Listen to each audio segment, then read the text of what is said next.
अरे वाह रमेश भैया, तब तुम कहाँ थे जब माँ की हालत खराब थी? जब माँ को दिल का दौरा पड़ा था तब तो यह कह दिया कि मेरी इस दुनिया में कोई माँ नहीं, कोई भाई वाई नहीं। अब जायदाद में हिस्सा चाहिए तो आ गए उसी माँ के पास जिसकी पहचान ही मिटा दी थी जब माँ को सबसे ज्यादा तुम्हारी जरूरत थी। है ना अजीब बात। अपने बड़े भाई रमेश से कमलेश कह रहा था और दोनों की माँ बेटों की बातें सुन रही थी जो कि अभी बिस्तर पर पड़ी थी। ना तो चल सकती थी, ना बिना सहारे के बैठ सकती थी। दोनों बेटों की बात सुनकर अंदर ही अंदर रमेश से खिन रहती कि उसके पास अच्छी तनख्वाह वाली नौकरी और गाड़ी मकान सब था, जो कि दूर शहर में रहता था।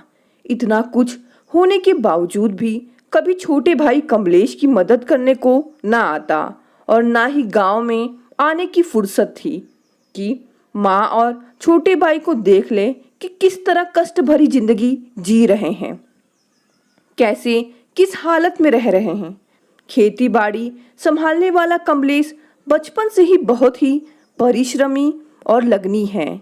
हाँ, पढ़ाई में थोड़ा कमजोर था, इसीलिए कमलेश ने पढ़ाई छोड़कर खेती बाड़ी और माता पिता का जिम्मा ले लिया। 2 साल बाद अचानक पिताजी भी गुजर गए थे। कभी अतिवृष्टि, कभी अनावृष्टि का प्रकोप झेलने वाला कमलेश कभी भी अपने घर परिवार को कष्ट नहीं झेलने दिया था। 1 साल वो पूर्व माँ को दिल का दौरा पड़ने के कारण शहर में ही भर्ती कराना पड़ा था। इलाज का खर्चा तकरीबन 6 लाख के आसपास देना था। इसके लिए कमलेश ने रमेश भैया से विनती की थी कि वो पैसे भेज दें ताकि माँ का ऑपरेशन हो सके, लेकिन रमेश ने बहाना बनाकर कन्नी काट ली थी। ऐसी विकट परिस्थिति में कमलेश के चचेरे भाई ने पैसे की मदद कर माँ की जान बचाई थी, मगर अंदर ही अंदर की चिंता ने माँ को कमजोर बना दिया था। कमलेश ने खेत के कुछ हिस्से को बेचकर चचेरे भाई का कर्जा उतारा था। रमेश ना तो माँ को देखने आया, ना ही कभी फोन पर हाल चाल पूछा। आज अचानक रमेश अपने हिस्से की जमीन और जायदाद लेने को गांव आया। उसे देखकर कमलेश की आंखों से आंसू निकलने लगे। उसने अपना आपा खो दिया। देखो रमेश भैया, हमारे पास जो भी खेत खलियान है उससे ही हमारा और माँ का खर्चा निकलता है। माँ की दवाई दर्पण सब कुछ इसी खेत से निकलता है।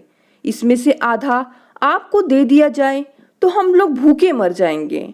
और माँ के बारे में तो सोचो, आप इतने कठोर कैसे हो गए? और आपको क्या कमी है? अच्छी सरकारी नौकरी है, शहर में मकान है, गाड़ी है, और क्या चाहिए आपको? जब तक माँ है तब तक बंटवारा नहीं होगा। क्यों हम लोग का जीना हराम कर रहे हैं? चले जाइए यहाँ से। रमेश बोला, देखो कमलेश, खेत से जो भी पैसा आ रहा है तुम खा रहे हो। हम तो कभी तुझसे नहीं बोले कि हमारा हक दो। अब पैसे की सख्त जरूरत है, इसलिए खेत का आधा भाग का हिस्सेदार होने के नाते मेरा भी हक बनता है। चुपचाप से मेरी बात मानो और खेत को बेच दो। तभी माँ की आवाज गूंजी, नहीं रमेश, खेत नहीं बटेगा। तेरे उस हरकत के बाद मैंने खेतों को मेरे नाम से करवा लिया और तुम किस हक से यहाँ आए हो? अरे तुमने कहा था भूल गए? तुम्हारी कोई माँ नहीं तो सुन लो, तुम्हारे जैसा भी मेरा कोई बेटा नहीं।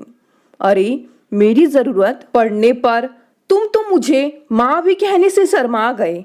मेरे कमलेश ने दिन रात मेरी सेवा की, उस नाते मेरे सारी जायदाद पर सिर्फ और सिर्फ कमलेश का हक है और मैं अपने होशो हवास में तुम्हें बेदखल करती हूँ। इसलिए तुमको एक फूटी कौड़ी मिलने से रही। अब चले जाओ यहाँ से बस, कहकर माँ ने अपना मुंह फेर लिया। कमलेश को माँ की बात से आहत तो पहुंचा था, लेकिन उसके कर्म ने उसके वजूद को शर्मसार कर दिया था। आंखों में आंसू और भारी कदमों से वो चला गया। अपनी सहर। दोस्तों, एक माँ कठोर तो हो गई, क्या इस माँ का फैसला सही था या गलत? दोस्तों, कहानी कैसी लगी? कहानी पसंद आई तो इसे लाइक और शेयर करें, और आप नए हैं तो चैनल को सब्सक्राइब कर लें। धन्यवाद दोस्तों, मिलते हैं अगली कहानी में।